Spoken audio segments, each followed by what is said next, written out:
Hello friends, Princy driving സ്കൂളിൻ്റെ മറ്റൊരു വീഡിയോയിലേക്ക് സ്വാഗതം. നമ്മൾ ഇന്ന് വളരെ പ്രധാനപ്പെട്ട കുറച്ച് കാര്യങ്ങളൊക്കെയാണ് ചർച്ച ചെയ്യാനായിട്ട് പോകുന്നത്. എന്താണ് നമുക്ക് ഒരു അത്യാവശ്യം നല്ല രീതിയിൽ വാഹനം ഓടിക്കുന്ന ഒരാൾ ശ്രദ്ധിക്കേണ്ട ഏറ്റവും പ്രധാനപ്പെട്ട കാര്യങ്ങൾ. ഓക്കെ, കൂടുതലും ദീർഘിക്കും നമ്മൾ നേരെ മാറ്ററിലോട്ട് പോവുകയാണ്. അപ്പോൾ നമുക്ക് ഒരു 7 കാര്യങ്ങളാണ് ഏറ്റവും പ്രധാനമായിട്ട് നമ്മളതിന് ഷോർട്ടായിട്ട് 7 എണ്ണം ആക്കിയിട്ടുണ്ട്. ആ 7 കാര്യങ്ങളാണ് പറയാനായിട്ട് പോകുന്നത്. അതിൽ ഒന്നാമത്തേന്ന് പറഞ്ഞാൽ സേഫ്റ്റിയാണ്. സേഫ്റ്റി എന്ന് പറയുമ്പോൾ നമ്മൾ വാഹനം ഒതുക്കുമ്പോഴും അതുപോലെ തന്നെ വാഹനം എടുക്കുമ്പോഴും ഒക്കെ ശ്രദ്ധിക്കേണ്ട കാര്യങ്ങളാണ്. ഇപ്പോൾ വാഹനം എടുക്കുമ്പോൾ അറിയാം നിങ്ങൾക്ക്, നമ്മൾ മുൻപുള്ള പല വീഡിയോകളിലും പറഞ്ഞിട്ടുള്ള കാര്യമാണ്. വലത് സൈഡ് ഇൻഡിക്കേറ്റർ ഇട്ട് തന്നെ വാഹനം എടുക്കുക. അതുപോലെ തന്നെ വാഹനത്തിനുള്ളിൽ കയറിയതിന് ശേഷം എല്ലാ ഡോറുകളും ലോക്ക് ആണോ എന്ന് ഉറപ്പുവരുത്തുക. കാരണം നമ്മുടെ കൂടെയുള്ള യാത്രക്കാരെയും സേഫ്റ്റി നമ്മൾ ഉറപ്പുവരുത്തണം. അതുപോലെ തന്നെ സീറ്റ് ബെൽറ്റ് കൃത്യമായിട്ട് ധരിക്കുക. ഓക്കെ, അതുപോലെ വാഹനം ഒതുക്കാൻ സമയത്തും നമ്മൾ ഇൻഡിക്കേറ്റർ, ഇടത് സൈഡ് ഇൻഡിക്കേറ്റർ ഇട്ട് വളരെ സാവധാനം തന്നെ വാഹനം ഒതുക്കണം. അതുപോലെ തന്നെ 2 മിററിലും കൃത്യമായിട്ട് ചെക്ക് ചെയ്യുക. പുറകിൽ നിന്ന് വാഹനങ്ങൾ വരുന്നുണ്ടോ എന്നുള്ള കാര്യം കൂടെ വ്യക്തതയോടെ നോക്കി മനസ്സിലാക്കിയതിന് ശേഷം എല്ലാ തരത്തിലുമുള്ള സുരക്ഷ ഉറപ്പുവരുത്തി തന്നെ വാഹനം ഒതുക്കുക. ഓക്കെ, ഈ രണ്ടാമത്തെ ഒരു കാര്യം എന്ന് പറഞ്ഞാൽ നമ്മുടെ ഈ ക്ലച്ച് താങ്ങുന്നതാണ്.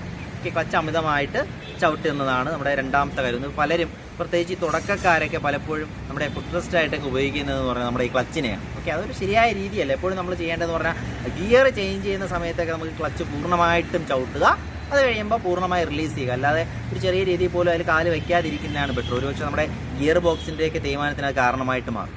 ഓക്കെ, അതുപോലെ പിന്നെ ഹാഫ് ക്ലച്ചിൻ്റെയൊക്കെ സമയം വരുമ്പോൾ അങ്ങനെ ഉപയോഗിക്കുക. ഓക്കെ, ഇനി അടുത്ത മൂന്നാമത്തെ കാര്യം എന്ന് പറഞ്ഞാൽ നമ്മുടെ ഈ ഗിയർ ലിവറിൽ കൈവയ്ക്കുന്നതാണ്. നമ്മൾ പലപ്പോഴും കണ്ടിട്ടുള്ളതാണ്, നമ്മൾ വാഹനം ഓടിച്ചുകൊണ്ടിരിക്കുന്ന സമയത്ത് നമ്മൾ ഒരു കൈ സ്റ്റിയറിങ്ങിലായിരിക്കും, മറ്റേ കൈ ഗിയറിലായിരിക്കും. ഓക്കെ, അതൊരു തെറ്റായ രീതിയാണ്. അപ്പോൾ അതിനൊരു മാറ്റം കൊണ്ടുവരിക. നമ്മളെപ്പോഴും ഗിയർ മാറ്റിക്കഴിഞ്ഞാൽ, ഗിയർ ചേഞ്ച് ചെയ്യുന്ന ഒരു ആവശ്യം കഴിഞ്ഞ് കഴിഞ്ഞാൽ പിന്നെ നേരെ സ്റ്റിയറിങ്ങിലേക്ക് തന്നെ 2 കൈയും വയ്ക്കുക. ഓക്കെ, വേറെ ഒന്നും കൊണ്ടല്ല, നമ്മൾ ഗിയറിൽ ഇങ്ങനെ വയ്ക്കുന്ന സമയത്ത് എന്തായാലും അതിലൊരു ചെറിയൊരു ബലം നമ്മൾ കൊടുക്കേണ്ടതായിട്ട് വരും. ഓക്കെ, പഴയ വാഹനങ്ങളൊക്കെ ഓടിച്ചിട്ടുള്ളവർക്കറിയാം, സ്റ്റിയറിംഗ് ലിവർ ഒരുപാട് വൈബ്രേറ്റ് ചെയ്യുന്ന സമയത്ത് നമ്മൾ കൈ വയ്ക്കുമ്പോൾ അത് അനങ്ങാതിരിക്കും. ഓക്കെ, അപ്പോൾ ഒരു ബലം നമ്മൾ കൃത്യമായിട്ട് എന്തായാലും ചെറിയ രീതിയിൽ വെച്ചാൽ പോലും അനുഭവപ്പെടും. അപ്പോൾ അത് ദീർഘകാല അടിസ്ഥാനത്തിൽ അതിൽ പല പ്രശ്നങ്ങൾ, ഗിയർ സംബന്ധമായ പ്രശ്നങ്ങളിലേക്ക് പോകും. അപ്പോൾ അതുകൊണ്ട് അത് മാക്സിമം ഒഴിവാക്കുക എന്നുള്ളതാണ്. ഓക്കെ, അതുപോലെ നാലാമത്തെ കാര്യം എന്ന് പറഞ്ഞാൽ നമ്മളെ ഇടവിട്ടുള്ള ബ്രേക്ക് ചവിട്ടലുകളാണ്. ഇപ്പോൾ പലരും വിചാരിക്കുന്നതെന്ന് പറഞ്ഞതാണ് വളരെ വേഗത്തിൽ പോയിട്ട് ഒറ്റയടിക്ക് ബ്രേക്ക് ചവിട്ടി നിർത്തുന്നതാണ് നല്ല ഡ്രൈവർ. എന്താണ് നമ്മുടെ നാടൻ പ്രയോഗത്തിൽ പറഞ്ഞ് കുത്തി ചവിട്ടലെന്ന് കേട്ടിട്ടില്ലേ? കുത്തി ചവിട്ടുന്നതാണ് നല്ല ഡ്രൈവർ, അല്ലാതെ ഇടയ്ക്കിടയ്ക്ക് ബ്രേക്ക് ചവിട്ടി സ്ലോ ചെയ്യുന്ന ആൾ മോശം ഡ്രൈവർ എന്നൊക്കെയുള്ള ചിന്താഗതികളും അതൊക്കെ തെറ്റായ രീതിയാണ്. ശരിക്കും എന്ന് പറഞ്ഞാൽ ഇടവിട്ട് നമ്മൾ ബ്രേക്കൊക്കെ ചവിട്ടി പോകുന്നതാണ് ഏറ്റവും ബെറ്റർ. പ്രത്യേകിച്ച് നമ്മളെന്താണ്, ഇപ്പോൾ നമ്മൾ വേറെ ഒന്നും വേണ്ട, ഒരു എക്സാമ്പിൾ പറഞ്ഞാൽ നമ്മൾ വാഹനം വളരെ വേഗത്തിൽ പൊയ്ക്കൊണ്ട് പെട്ടെന്ന് ബ്രേക്ക് കുത്തി ചവിട്ടി പിടിക്കുകയാണെങ്കിൽ ഒന്ന് അതിന് തേയ്മാനം പോലുള്ള കാര്യങ്ങൾ സംഭവിക്കും, മറ്റൊന്ന് പിറകിൽ നിന്ന് വരുന്ന വാഹനങ്ങൾക്ക് അത് ദോഷം ചെയ്യും. ഓക്കെ, അപ്പോൾ അങ്ങനെ ഒരു കാര്യം വരുന്നത്. അതുപോലെ തന്നെ നമ്മൾ ഈ ട്രാഫിക് സിഗ്നലിലൊക്കെ പോകുമ്പോൾ അറിയാം, നമ്മൾ ഈ മഞ്ഞ ലൈറ്റ് കത്തിയിട്ട് അടുത്ത് ചുവന്ന ലൈറ്റ് കത്താനായിട്ട് പോകുന്ന ആ ടൈം, അപ്പോൾ ഒരു ഡ്രൈവർക്ക് എന്തായാലും അത് മനസ്സിലാവുന്ന കാര്യമാണ്. പക്ഷേ അത് ശ്രദ്ധിക്കാതെ നമ്മൾ എന്ത് ചെയ്യും, ആ കറക്റ്റ് ബോർഡർ എത്തുമ്പോൾ കുത്തി ചവിട്ടി നിർത്തും. അപ്പോൾ അത് മോശമായ ഒരു രീതിയാണ്. അപ്പോൾ ചെയ്യേണ്ടതെന്ന് പറഞ്ഞാൽ എന്താണ്, അങ്ങനെ മാറുമെന്ന് ഉറപ്പുള്ളപ്പോൾ തന്നെ വളരെ സാവധാനം സ്ലോ ചെയ്ത് പോവുക എന്നുള്ളതാണ്. പിന്നെ നമ്മുടെ 5ാമത്തെ കാര്യം എന്ന് പറഞ്ഞാൽ നമ്മുടെ ഗിയർ മാക്സിമം ഇരപ്പിക്കാതിരിക്കുക എന്നുള്ളതാണ്. അപ്പോൾ ചിലരൊക്കെ എന്ന് പറഞ്ഞാൽ ഫസ്റ്റ് ഗിയർ ഇട്ട് തന്നെ ഒരുപാട് ദൂരം പോകുന്ന ആൾക്കാരുണ്ട്. ഈ മറ്റു ചിലരെന്ന് പറഞ്ഞാൽ എന്താണ്, ചിലപ്പോൾ 30 കിലോമീറ്റർ സ്പീഡിലായിരിക്കും വാഹനം പോകുന്നത്. പക്ഷേ ഈ ഒരു ഗ്യാപ്പ്, ആ ഒരു ഇടവേളയിൽ തന്നെ ചിലപ്പോൾ 5 ഗിയറും അങ്ങ് എടുത്തിടും. പക്ഷേ അവരെയൊക്കെ വിചാരം എന്ന് പറഞ്ഞാൽ നമ്മൾ ഗിയർ മേലോട്ടുള്ള ഗിയർ 1, 2 അപേക്ഷിച്ച് 4ാമത്തെ 5ാമത്തെ ഗിയറിലൊക്കെ പോകുമ്പോൾ മൈലേജ് കൂടുതൽ കിട്ടുമെന്നുള്ള ആ ഒരു ചിന്താഗതിയൊക്കെ ഉണ്ടാകും. പക്ഷേ അതൊക്കെ ഒരു തെറ്റായ രീതിയാണ്. വാഹനത്തിൽ അതിൻ്റെ എൻജിൻ കൂടുതൽ ഇരപ്പിക്കാതെ ഓരോ ഗിയർ വാഹനത്തിൻ്റെ സ്പീഡ് അനുസരിച്ച് തന്നെ ചേഞ്ച് ചെയ്ത് പോവുക എന്നുള്ളതാണ്.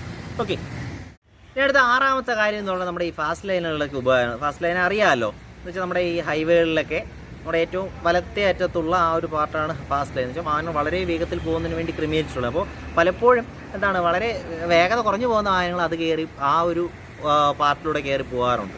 അപ്പോൾ അതൊക്കെ എന്താണ്, മറ്റു വാഹനങ്ങൾക്ക് ബുദ്ധിമുട്ടുണ്ടാക്കും, നമുക്കും പിന്നെ അത് ചിലപ്പോൾ എന്തെങ്കിലും അപകടം വരുത്തിയേക്കാം. അപ്പോൾ അതുകൊണ്ട് വളരെ ശ്രദ്ധിച്ച് തന്നെ ഫാസ്റ്റ് ലൈനിലൂടെയൊക്കെ വാഹനം ഓടിക്കുക. അത്യാവശ്യം നല്ല സ്പീഡിൽ പോകുമ്പോൾ മാത്രം എന്ത് ചെയ്യുക, ഫാസ്റ്റ് ലൈൻ കയറി ഓടിക്കുക. അതല്ലെങ്കിൽ നമ്മുടേതായ ഇടത്തോയ്ക്കുള്ള പാർട്ടുകളിൽ തന്നെ എന്ത് ചെയ്യുക, വാഹനം കയറ്റി ഓടിക്കുക എന്നുള്ളതാണ്. അടുത്ത 7ാമത്തെ കാര്യം എന്ന് പറഞ്ഞാൽ ക്ഷമയാണ്. ഏറ്റവും പ്രധാനപ്പെട്ട കാര്യം, ഒരു ഡ്രൈവർക്ക് വേണ്ട ഏറ്റവും വലിയ കാര്യം ക്ഷമ തന്നെയാണ്. ക്ഷമയെന്ന് വെച്ചാൽ നമ്മുടെ തെറ്റിയെന്നോട് ക്ഷമിക്കുക എന്നുള്ളത് മാത്രമല്ല, അല്ലാതെ ഉള്ള ക്ഷമ എന്ന് വെച്ചാൽ നമുക്ക് അത്യാവശ്യം സാവധാനം കാര്യങ്ങൾ ചെയ്യാനായിട്ട് സാധിക്കും. ചിലപ്പോൾ നമ്മൾ റോഡിലൂടെ ട്രാഫിക് ബ്ലോക്കിലൂടെയൊക്കെ പോകുന്ന സമയത്ത് നമ്മുടെ മുന്നിൽ നിന്ന് ഒരുപാട് വാഹനങ്ങൾ വരാം, പിന്നിൽ നിന്ന് വാഹനങ്ങൾ വരാം. അപ്പോൾ അവർക്ക് പുറകിൽ നിന്ന് വരുന്നവർക്ക് എന്തെങ്കിലും അത്യാവശ്യം ഉണ്ടായിരിക്കും. അപ്പോൾ അവർക്ക് സൈഡ് കൊടുക്കാണ്ട് ഒരു ക്ഷമ നമ്മൾ കാണിക്കണം. അതുപോലെ തന്നെ ഫ്രണ്ടിൽ നിന്നൊരു വാഹനം പോവുകയാണ്. അപ്പോൾ അവർക്ക് എന്തെങ്കിലും അത്യാവശ്യം നമ്മൾ അവരെ ഓവർടേക്ക് ചെയ്യാൻ ശ്രമിക്കാതിരിക്കുക എന്നുള്ളതാണ്. അപ്പോൾ അങ്ങനെയൊക്കെയുള്ള കാര്യങ്ങൾ കീപ്പ് ചെയ്യുക. അതുപോലെ തന്നെ നമ്മളെ പ്രകോപിപ്പിക്കുന്ന രീതിയിൽ ചിലപ്പോൾ ആരെങ്കിലും വാഹനം ഓട്ടിച്ചേക്കുക, ചിലപ്പോൾ എന്തെങ്കിലും ഷോ ഒക്കെ കാണിച്ച് ചിലപ്പോൾ പലരും വാഹനം ഓട്ടിച്ചേക്കുക. അപ്പോൾ ആ ഒരു സിറ്റുവേഷനൊക്കെ നമ്മൾ എന്ത് ചെയ്യുക, അവോയ്ഡ് ചെയ്യുക എന്നുള്ളതാണ്. അവരെ പാട്ടിനോട് നമ്മളിപ്പോൾ അവരെ പ്രകോപിപ്പിക്കുക, അതിന് നമ്മൾ അങ്ങനെ പോകേണ്ട കാര്യമില്ല. നമ്മൾ സ്ലോയിൽ എന്ത് ചെയ്യുക, സാവധാനം കാര്യങ്ങൾ മനസ്സിലാക്കി നമ്മൾ പോവുക എന്നുള്ളതാണ്. ഓക്കെ, അപ്പോൾ ഇത്രയൊക്കെ പറയാനുള്ളൂ. അപ്പോൾ മറ്റൊരു വീഡിയോ ആയിട്ട് ഞങ്ങൾ വീണ്ടും വരും. അതുവരെ ഗുഡ് ബൈ. ഞങ്ങളുടെ ചാനൽ നിങ്ങൾ ലൈക്ക് ചെയ്യുക, ഷെയർ ചെയ്യുക, സബ്സ്ക്രൈബ് ചെയ്യുക. അതുപോലെ തന്നെ വീഡിയോയെക്കുറിച്ച് കമൻറ്റ് ചെയ്യുക. നിങ്ങൾക്ക് ഇഷ്ടപ്പെട്ടില്ലെങ്കിൽ ഡിസ്ലൈക്ക് ചെയ്യുക. ഇഷ്ടമില്ലാത്തതാണെങ്കിൽ അങ്ങനെയുള്ള കമൻറ്റുകൾ ഇടുക. ഓക്കെ.